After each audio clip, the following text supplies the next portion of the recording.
That was a good spot. We almost we looked at that place as a wedding venue. One of the reasons we didn't is because upstairs, like the men would have had to share a bathroom with like the common restaurant people, and I thought that was kind of weird for a wedding reception. Yeah, I heard about that. But all right, so Steve Isbitts, JoeBucksFan.com, going to join us in 1 second. A lot of the wise guys on the text line helping us out with our math. We appreciate that. Whenever we struggle with math on the air, you guys come to the rescue. Yeah, because we're such math whiz. Yeah, we were talking about. Well, I guess it's a problem that it's hard to kind of figure out which way to go with it. So we were talking about how much the Super Bowl odds increase if the Buccaneers were the team to get Myles Garrett, because the Rams' chances essentially went up 33%.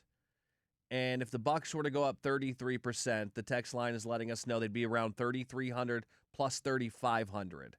So that would still put them in what, Tim? Like around 14th, 13th best odds? No, that would still have them behind Cincinnati, which would move them. Honestly, it would only bump them up to one. Actually, they would still be 18th because Jacksonville's plus 3,000 and they're 17th. There you go. So doesn't really make any sense. Steve Isbitts, JoeBucksFan.com. How the hell are you, Steve? I just finished sweating my ass off at $1, so that was fun, but doing great. How was it out there? I always get, you know what, man, that's why Mike Evans, he was probably sick of that heat, because I saw the video that Rock Riley put out there earlier today of Baker. He was warming up with the offensive line. I'm like, God, it looks just so hot out there. So anything exciting happened at OTAs, week 2 underway? Did you get a good look at Reuben Bain? How was he looking today? It's the shortened T-shirts thing, and it's really high. I don't like to mislead people, but I will say Bauer Sharp, the 7th-round pick, the tight end, he caught a couple of deep balls and looks like more of an athlete than you might expect. Okay. Actually, sixth-round pick. So that looked kind of exciting, and Ted Hurst really looks the part. You know, I'm not saying he can replace Mike Evans, but he does look the part. And, not much else really going on. A lot of energy, though, a little bit different than you usually see at one of these spring practices. Yeah, Ted Hurst is a guy that I'm looking at this year to be a big contributor as far as all of the rookies go. I just think, obviously, like you said, he's never going to be able to replace Mike Evans, but he is going to have to fill that role, and he's going to have to be their deep ball threat. And he seems everything that's coming out of $1 seems to be really positive on this guy, and I'm hoping he can be that red zone target for Baker Mayfield and the Tampa Bay Buccaneers. Did Todd Bowles speak after practice, and anything interesting of note there from Todd Bowles? He did speak, and he really made an effort to say nothing. And I just got to call it like it is. I did ask him even the magic question, which coaches usually love to answer, which is, hey, Todd, after you watched the film of all 3 OTAs last week, who kind of stood out for you? What'd you see on film? And he refused to answer it. He's like, I'm not naming names and calling anybody out. And, it's T-shirts and shorts. And usually he doesn't do that. So he's playing it very close to the vest. But you can tell that he likes what he's seeing, I think, just from watching Todd Bowles long enough. And he did give Benjamin Morrison a little bit of love for a pick 6 that he had of Baker Mayfield. Hey, we'll take that. He struggled in year number 1, and that defense is going to be counting on him in year number 2. You said that it feels different out there, like as in a positive vibe, like this team feels like the culture and everything surrounding them is good. Like obviously Mike Evans leaving, he's off to San Francisco. He's no longer there for the first time in 12 years. So you could think maybe it's not the same vibe out there, but you're getting good vibes from the team and the energy of the organization.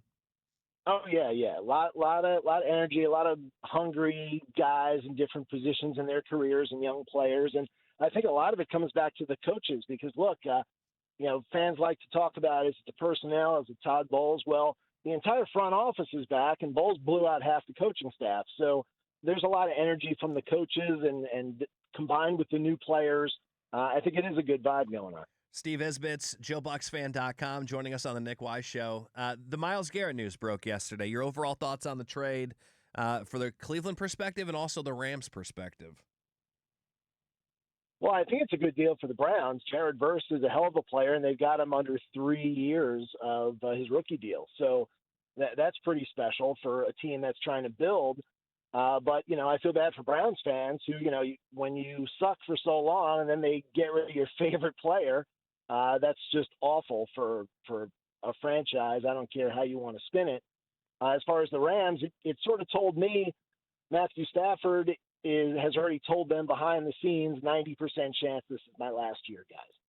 And they're just moving all in. And we know they don't care too much about draft picks there, but it's hard to give up a Pro Bowl young edge rusher for a guy who's obviously a superstar. It's still tough to do. He gets one little tweak of something, and all of a sudden you're wishing you didn't do the deal on top of all the picks. The way I look at it from a Bucs perspective, it still just makes me mad all over again that Trey Hendrickson isn't wearing a Bucs uniform. Talking to Steve Isbitts, JoeBucksFan.com. He's out there at Buccaneers OTAs right now. When we broke the news yesterday here in the studio about Myles Garrett going to L.A., we got a lot of text messages, that were pretty upset Buccaneers fans hearing the news right away. I think it's just a natural reaction of, like, why couldn't we make that trade? Jason Light sucks. That's why he's not a top 10 general manager. We're getting a lot of those text messages. And for those fans on the show today, we put together a trade that would kind of, I think, equal what the Rams gave up to get Myles Garrett. What do you think it would look like for the Bucs to even do it? Because we said Kalijah Cansey, Ruben Bain, a 1, 2, and a 3. Do you think that's about what the Rams gave up, and is that a move that you would make if you're Jason Light? Move, I would, the Browns have a lot of needs, and I would have looked at it as, well, we don't have to match it up one-on-one with the Rams. Like, maybe they would take Antoine Winfield and Jacob Parrish. Not what you want to do necessarily, but, maybe they would have been intrigued by that. The Browns secondary isn't exactly great, and they're going to need better players there if they're not going to have a Hall of Fame edge rusher anymore. So, I kind of would have maybe sacrificed there because the Bucs have some pieces they could put together in the secondary, and Rasul Douglas is still out there as a free agent they could have signed and maybe put it all together. But, there's no way Cleveland would have wanted Vita Vea. And Kalijah Cansey is a walking injury report, until he proves otherwise. So I'm not sure why they want him. And, the Bucs just didn't have a lot of fits. I was thinking Graham Barton as a center, but they just signed a center to big money in free agency, the guy from the Packers, the Browns did. So, they didn't, that wouldn't be a fit either. So I'm not sure the Bucs had a lot to offer, really.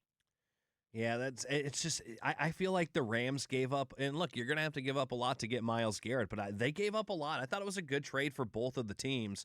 Their Super Bowl window's open. They know it. Like you said, you think this will probably be Stafford's last year. If not this year, maybe it's next year, and they know they got a couple good years left in Myles Garrett for sure.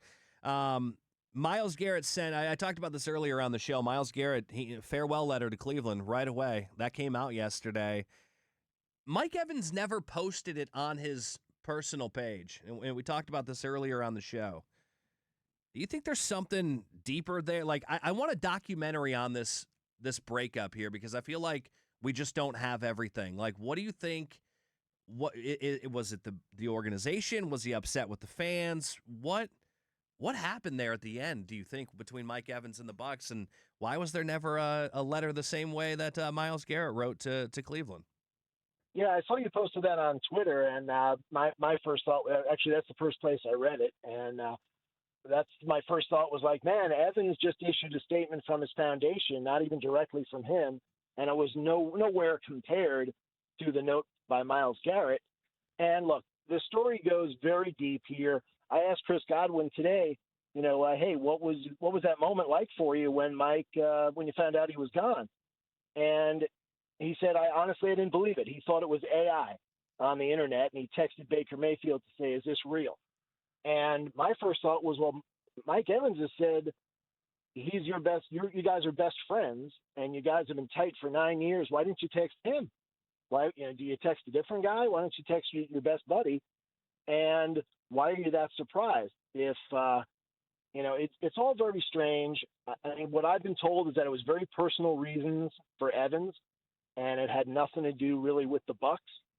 It was all on the personal side, and he's probably not going to share what that is, and that's that. But it's all very odd when you start to put it all together that he didn't really tell people tied to the organization where he was at. And I mean, the Bucs were offering him top dollar. I was told they offered him more than Chris Godwin was earning as a show of respect to keep him. And he takes the equivalent of like $12 million less after taxes to go play somewhere else.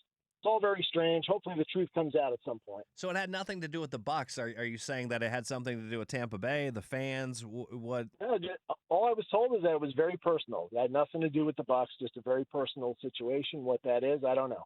Interesting. Steve Isbitts, JoeBucksFan.com, also the host of the Joe Bucks Fan Show here on WDAE, which you can hear every weekend. You guys had a great show this weekend. I was listening to it in my garage, working on some things, and you guys had me cracking up. You and Ira going back and forth. He doesn't think the offense will skip a beat without Mike Evans, and I kind of tend to, believe it or not, kind of side with him. I think he's kind of right. I think the wide receiver room is strong enough; they'll be okay. But you guys also talked about Bucky Irving and Todd Bowles and the way that he answered that question. He'll be back this summer, this fall. When do you think we'll see? Were any questions asked about Bucky today, and when do you expect Bucky to be back with the team? Not today. I was thinking of asking Bowles to clarify when does fall start. I want to get my decorations ready, but I didn't ask him that. It was really weird when he said that Bucky might be back in the fall. That the BS I've been told behind the scenes, and I call it that because it's not a whole truth, is that football coaches, when they say the fall, they mean the start of training camp. And I've covered the league and the NFL and the Bucs long enough to know, hey, that's not always true. So, this is the same organization that issued a press release when Deshaun Jackson's friend had a car accident in Deshaun Jackson's truck and sort of took off running down the street. And there was no official correction as to the timeline on Bucky Irving, which they could have put out saying, hey, coach was misinterpreted here or misspoke. We expect Bucky back for training camp. It's really a mystery. He's still out there in street clothes. The surgery was more than 4 months ago. He was injured far before that, and we know that he had some mental health challenges. How that all factors in, I don't know. But I'm still told they do expect him for training camp. All is good, so we'll see what it looks like August 1st. Steve Isbitts, JoeBucksFan.com. Steve, I appreciate your time today. Go cool off. I know OTAs got you sweating out there. I appreciate your time as always, and I look forward to hearing the show this weekend on WDA. Appreciate it, Nick. Thanks, man. All right, Steve, we'll talk soon. Steve Isbitts, JoeBucksFan.com.